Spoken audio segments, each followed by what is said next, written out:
அனைவருக்கும் வணக்கம். படிக்கின்ற மாணவர்கள், தேர்வு எழுதுகின்ற மாணவர்கள், அரசு தேர்வு எழுதுகின்ற மாணவர்கள் அனைவருக்கும் பயன்படும் இந்த மணிமேகலையை காதில் கேட்டு பதிவு வைத்துக் கொள்ளுங்கள்.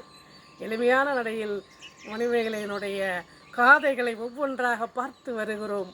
இன்று பார்க்க போகிற காதை 8வது காதை. அந்த 8வது காதை மணிப்பல்லவத்து துயருற்ற காதை. மணிப்பல்லவத்து துயருற்ற காதை. யார் துயர் விடுறாங்க? மணிமேகலை. மணிமேகலையை மணிமேகலா தெய்வம் மணிப்பல்லவ தீவிலே கொண்டு விட்டு வந்து விட்டதல்லவா? அங்கே மணிமேகலைக்கு என்ன நடந்தது அதை பற்றி சொல்லக்கூடிய காதை தான் இந்த மணிப்பல்லவத்து துயருற்ற காதை. அங்கே கண் விழித்து பார்க்குறா யார்? மணிமேகலை. தூங்கி இருந்து கண் விழித்து பார்க்குறா. ஏதோ ஒரு தீவாக இருக்கிறது. எங்கே பார்த்தாலும் நீர், செடி, சோலை எல்லாம் இருக்கிறது. யாரையுமே காணும், ஒருத்தர் கூட காணும். அவளுக்கு என்ன செய்யறதுன்னு தெரியாமல் அங்கேயும் இங்கேயும் ஒரு பேதை சுற்றி தெரிவது போல அங்கங்கும் சுற்றி கொண்டே இருக்கிறார்.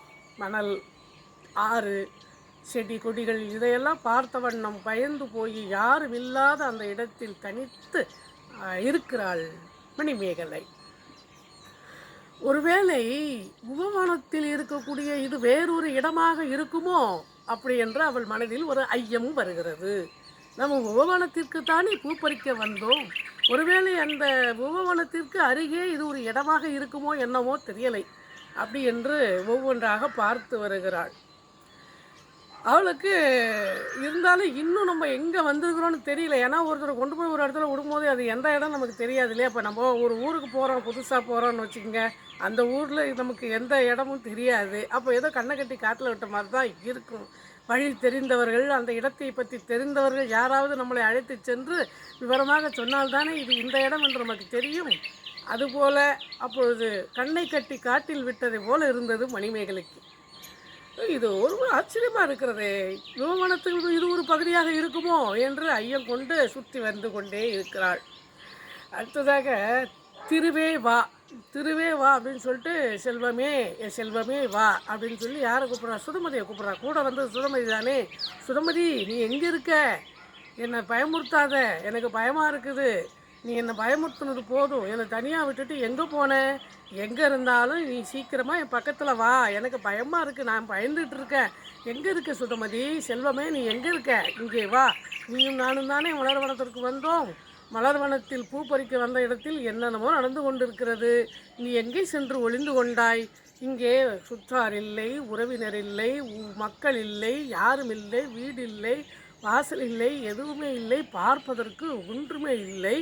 தனியாக நான் இருக்கிறேன்.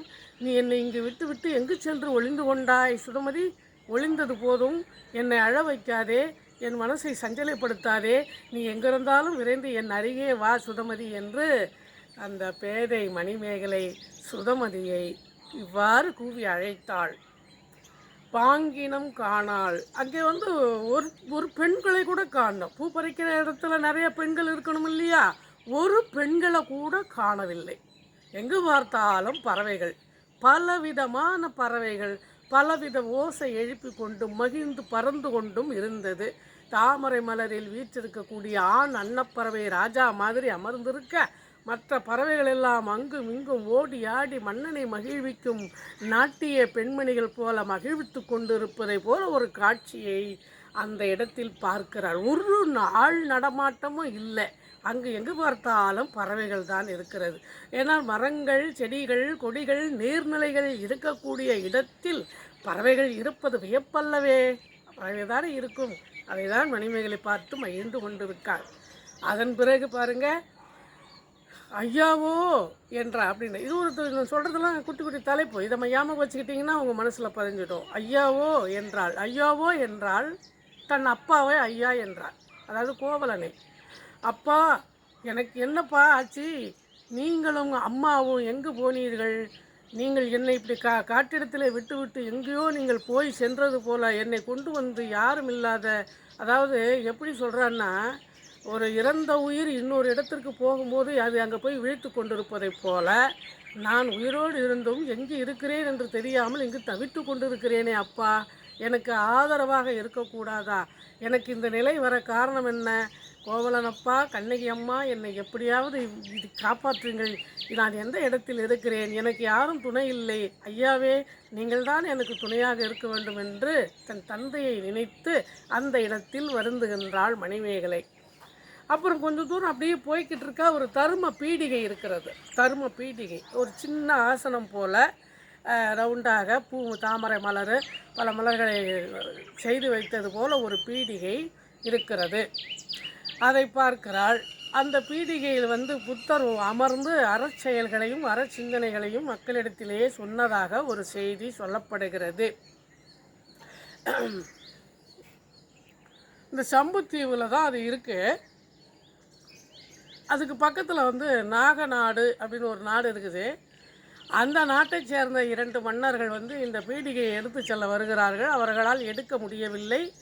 எவ்வளவோ முயற்சி செய்து பார்க்கிறார்கள். அந்த பீடிகையை எடுத்து தங்கள் இடத்திற்கு எடுத்து சென்று விட வேண்டும் என்று எவ்வளோ முயற்சி செய்து பார்க்கிறார்கள், முடியவில்லை.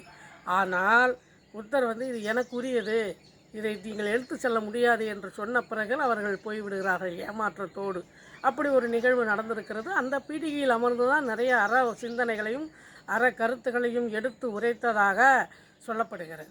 அதனால் அந்த பீடிகையை அவள் பார்த்தாள். என்ன நடக்கிறது அடுத்து, அந்த பீடிகையின் மூலம் மணிமேகலைக்கு என்ன தெரிய வருகிறது என்பதை அடுத்த கதையில் சந்திப்போம். இந்த வீடியோ பிடித்திருந்தால் லைக் பண்ணுங்கள், ஷேர் பண்ணுங்கள். மீண்டும் சந்திப்போம்.